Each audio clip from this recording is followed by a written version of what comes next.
Hello. This is the last day of the sun and sunspot unit. And here's a reminder, an important reminder. I'm putting in the 7-question scavenger hunt into the grade book tomorrow afternoon. I'm recording this on Wednesday at about 2 o'clock. Anyway, make sure you get that done. It only takes 10 minutes to do that. It's worth the time. Okay, here we go. So start your notes, 9:10. And this isn't really the lesson's title, but I wanted to start out with, why study the sun from the mountains?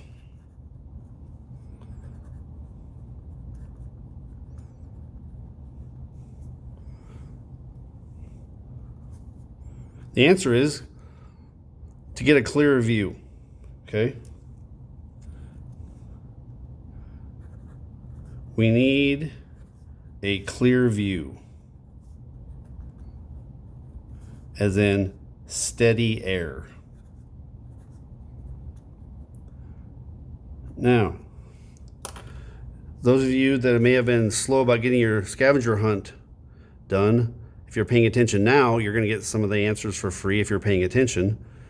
You'll have to be smarter than the average bear to get it. Oh, hey, that's one of the answers. All right, I'm picking up the phone and coming over here to my computer screen.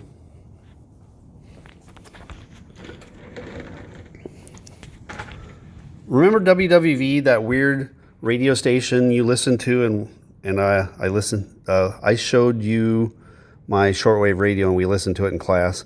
Plus, if you did the scavenger hunt, you called this place. Notice what's in the background. Mountains. This is in Boulder, Colorado. Okay? All right. Next. Remember Big Bear Solar Observatory? They needed clear air. Clear, steady air. So, I've never been to this part of California. Miss Larson has. Okay? It's a great big lake up in the mountains. This is a ski resort area.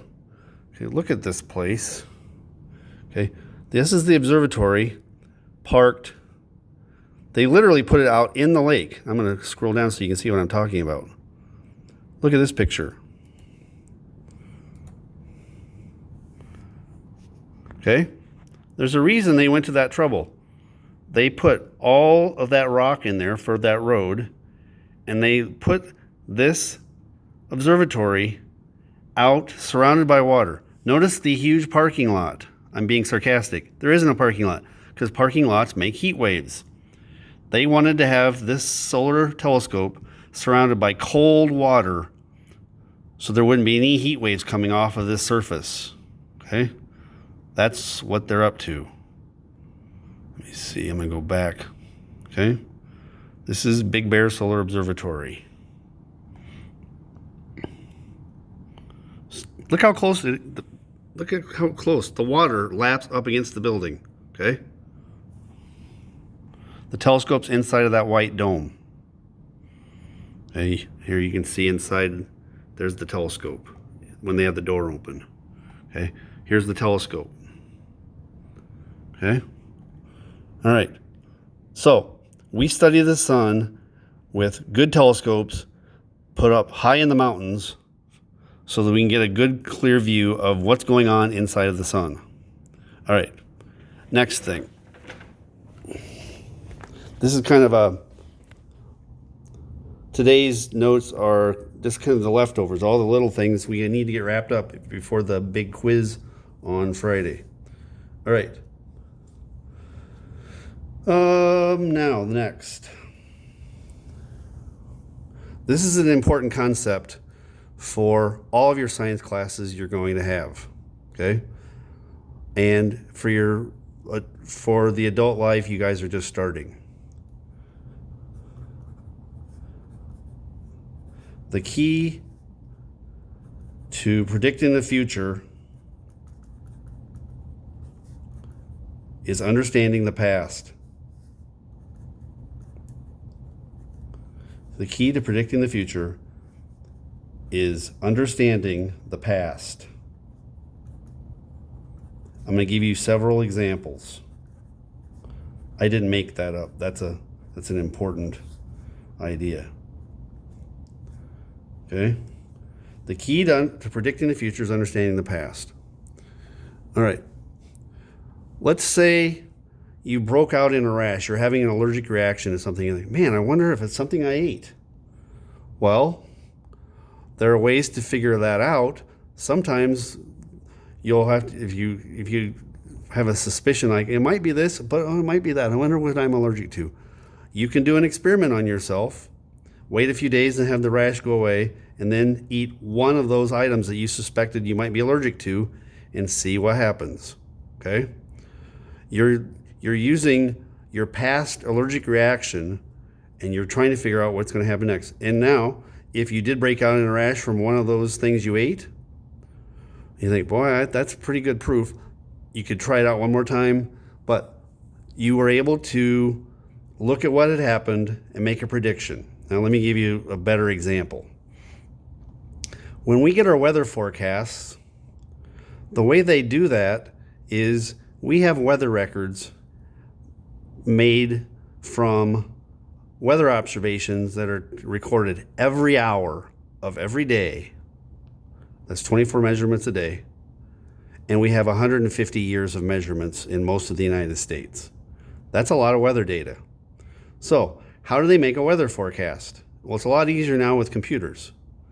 All you need to do in basics, okay, is find out what the weather's doing right now. Then look back in the records for another day when it was doing exactly the same thing. Okay? If you could find a day or other days in the past weather records where it was doing exactly what it's doing now, okay, find out what it did 24 hours later from the day that you found in the past. That's probably what's going to happen tomorrow. They make weather forecasts based on what's happening now, finding a day that exactly matches it, and finding out what happened next. It's that basic, okay? Now, the reason I'm talking about that is, how can we predict what the sun's going to do? Well, we've got data that starts in 1749, the sunspot cycle, okay? Now, we've drawn it 2 or 3 times. You may choose to not draw this again, okay? On a notebook check, I would not deduct if you didn't do this drawing for a 3rd time. I'm going to draw it again. It's not going to kill me, okay? I'm going to make a point with this drawing. Not all of the sunspots are the same shape. Sometimes they have weird lumps. A lot of them have a double peak. Sometimes they're shorter. And I don't mean less tall. I mean, look, this one didn't last as long. That's less than 11 years. Sometimes they're really wide. That one's longer than 11 years. Okay? Now, that's the max. We already talked about this yesterday. This is the minimum.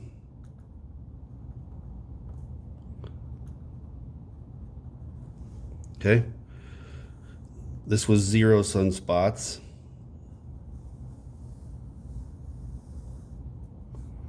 This could be hundreds of sunspots. Now, here's the thing. The average is 11.1 years. But that doesn't mean you're going to be guaranteed the next one's going to be 11 years. In fact, it probably won't be. It'll maybe close. Okay? So here's what you do. If the average cycle lasts 11.1 years, comma, look at the last cycle and predict the next one.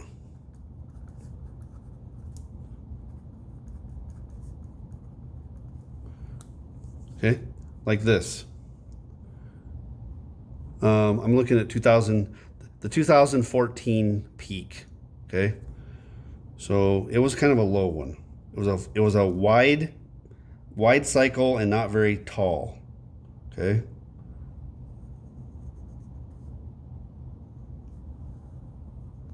(2014). Here's 2020. What do you think will happen next? Okay, well, let's assume it's going to be an 11-year cycle. If 2014 was the last maximum, when do you think the next one would be? Well, guess. I'd say, I'm going to just take a shot and say 11 years later. So Fiscus predicts next peak around approximately 2025. Okay? 11 years later.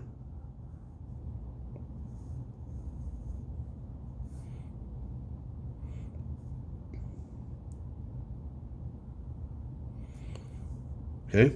I wish I wouldn't have covered up my 2020 there. Okay?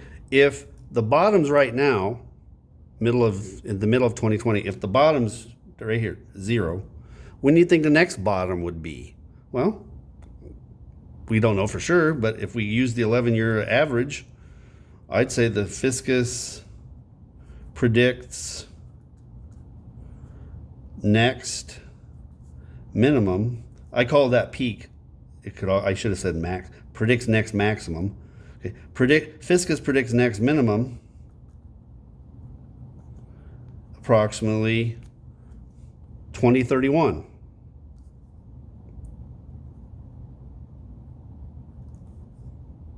Okay. Now hang on your notes until 2031 and then come back and tell me how I did. Well, I don't really expect you to do that. Okay. But do hang on to your notes through the rest of this school year. All right. I'm looking at my to-do list. All right. So I've talked a lot about my vast astronomy shirt collection. I realized yesterday, hey, I don't have any Aurora t-shirts. None. 0. I told my wife about it, and here's what she got for me.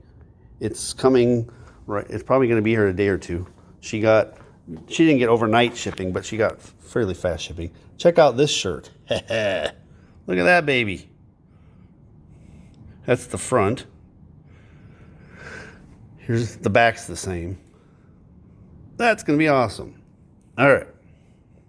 Now, coming back over here, we're going to talk about Aurora a little bit more. Come on, camera. Focus. Thank you. All right.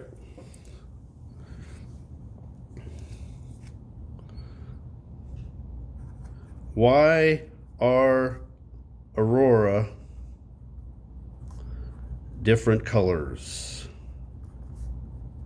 I've told you before, but we didn't write it down. Okay? Why are Aurora different colors? Different gases and different energy levels. Sometimes the sun is hitting us kind of hard, and sometimes it's hitting us really hard. That's the difference. Okay? Different gases and different energy levels. Green is the most common color. Green, most common.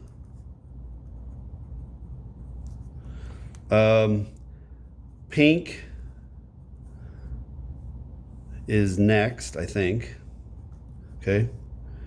Red, blue, and purple are rare. The red ones are the really, really good ones. Red, blue, and purple are rare. If you see red ones, that's extremely high energy. Lots and lots and lots of gas molecules are really having a hard time. They're being hit by lots of particles from the sun. Okay? All right. Speaking of particles from the sun, here's an important vocab word. And I'm watching, we're already at 14 minutes and we're almost at a full page here. Okay? You need to know this word. Coronal, that's coming out of the sun's corona. Coronal mass which a blob ejection. Everybody calls them CMEs. Okay? You don't have to write coronal mass ejection ever again. Just write CME. Okay? This is huge eruption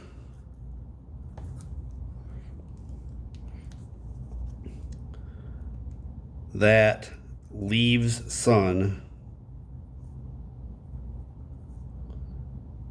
and can hit planets. We've found different kinds of aurora, northern lights, on all of the planets. They don't all look the same on all of the planets except Mercury. The only reason Mercury doesn't get it, even it's right next to the sun, Mercury doesn't have any atmosphere, so there's no gases there to put on a light show. Okay? We have pictures. You can Google them. Pictures of northern lights on Mars and Jupiter and Saturn and Uranus and Neptune. I'm not sure if I've ever seen it from Pluto, but Pluto's got 13 layers of atmosphere. Okay? Huge eruption leaves sun and can hit planets. Tell yourself, Mercury only planet without an atmosphere. That equals no aurora. All right, let's see if there's anything else I want to make sure that we get to. All right, I'm going to spend the last 3 minutes or whatever, I'm at almost 17 minutes already, showing you everything you need to have with you before you take the world's weirdest science quiz on Friday online. It'll be a YouTube video where I unveil the answers and have you scratching your heads. All right, so this is going away. Okay. You need to have this two-sided drawing. Okay. And remember that the yellow surface here is this. That when you see this layer of the sun, the chromosphere, or this layer of the sun, the corona, those are outside of the bright thing you see in the sky all the time. When you see the sun on a regular day, you're looking right through the corona. It's invisible out here, and the chromosphere right here. All right, that's one thing you need. Okay, then you need what makes the sun and other stars do what they do. Okay, that was a big day of notes with fusion. And then the next day's notes, it's not fire. Okay, talking about the sun is not regular fire, it's plasma. And then the next day's notes, follow the sun, and how we've been keeping track of sunspots since 1749. Every single day since 1749. That's a lot of days. Okay? Then we talked about the relationship between aurora and sunspots. Lots of sunspots equals more common northern lights. Very few people, when I asked today on the 8th, very few of my students had seen northern lights. It's not their fault. The sun has been really mellow and you live too far south to see them very often. All right? And then we talked about Big Bear Solar Observatory and why we study the mountain, why we study the sun from the mountains. I think if you have all of that and you have a charged up Chromebook, you're going to do fine on the quiz. I'm going to hit stop. That's 19 minutes.